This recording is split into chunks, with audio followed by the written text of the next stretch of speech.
নমস্কাৰ, মই আছিক। মোৰ ফালৰ পৰা আপোনালোকক ৰঙালী বিহুত উঠা অসমীয়া নৱবৰ্ষৰ শুভেচ্ছা জ্ঞাপন কৰিলোঁ। আজিৰ ভিডিঅ'টোত আমি অসমীয়া বিষয়ৰ কিছুমান প্ৰশ্নোত্তৰ আলোচনা কৰিম, যিটো আপোনালোকৰ মণ্ডল ট্ৰেইনিঙৰ বাবে যি পৰীক্ষা হ'ব তাত সহায়ক হ'ব। লগতে মই ভিডিঅ'ৰ ডিছক্ৰিপশ্যনত মই যিবিলাক মণ্ডল ট্ৰেইনিঙৰ বাবে অসমীয়া জিকে বা মেথছৰ ভিডিঅ' বনাইছোঁ তাৰ লিংক দি দিছোঁ। আপোনালোকে আগৰ ভিডিঅ'বিলাক চাব পাৰিব, নাইবা আপোনালোকে মোৰ ইউটিউবৰ প্লেলিষ্টত যাব সেইবিলাক ভিডিঅ' চাব পাৰিব।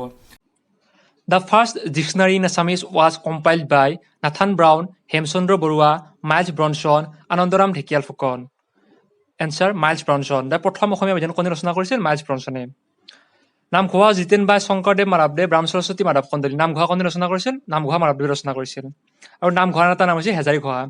কাঠনিবাৰীৰ ঘাট a collection of short stories was written by Saurav Kumar Chaliha, Mahim Bora, Mamoni Raisom Goswami, Hiren Bhattacharya.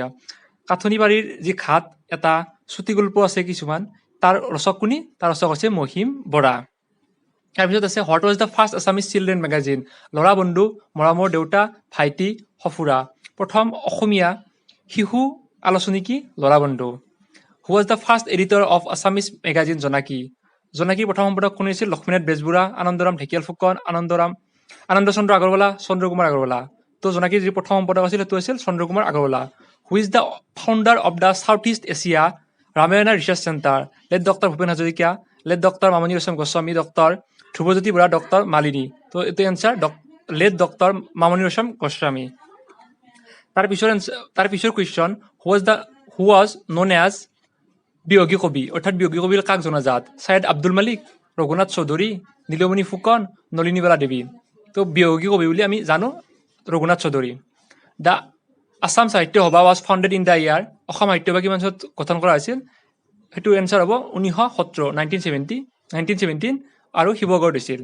Assamese its formation and development a doctoral dissertation of Assamese language কোনে ৰচনা কৰিছিল?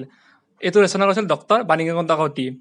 এখন গ্ৰন্থ আছে the poetry anthology Alakananda was written by Nilamani Phukan, Nalinibala Devi, Hem Barua, Ram Gogoi.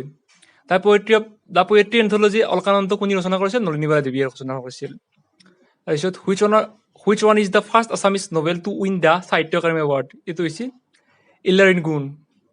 কাৰেঙৰ লিগিৰি is a play written by? কাৰেঙৰ লিগিৰি কোনে ৰচনা কৰিছিল? কাৰেঙৰ লিগিৰি ৰচনা কৰিছিল জ্যোতিপ্ৰসাদ আগৰৱালা ৰচনা কৰিছিল। 11 নম্বৰ কুৱেশ্যনটো চাব। Which one is the first Assamese novel to win Sahitya Akademi award? এইটো important question. The state anthem অ' মোৰ আপোনাৰ দেশ was first published in the following magazine? অ' মোৰ আপোনাৰ দেশ ক'ত প্ৰথম প্ৰকাশ পাইছিল? সেইটো হৈছিল বাঁহী। First Assamese translator of Ramayana was? ৰামায়ণক প্ৰথম অসমীয়াত কোনে অনুবাদ কৰিছিল? মাধৱ কন্দলীয়ে অনুবাদ কৰিছিল। তাৰে ভিতৰত আদিকাণ্ড আৰু উত্তৰাকাণ্ডখন শংকৰদেৱ আৰু মাধৱদেৱে অনুবাদ কৰিছিল। The first editor of Assamese magazine Jonaki was? Chandrakumar Agarwala. জোনাকীৰ প্ৰথম সম্পাদক কোন আছিল? প্ৰতিষ্ঠাপক সম্পাদক চন্দ্ৰকুমাৰ আগৰৱালা আছিল। এইটো ইম্পৰ্টেণ্ট কুৱেশ্যন যে প্ৰথম যি অসমীয়া ৰামায়ণ অনুবাদ কৰিছিল এইটো মাধৱ কন্দলীয়ে অনুবাদ কৰিছিল।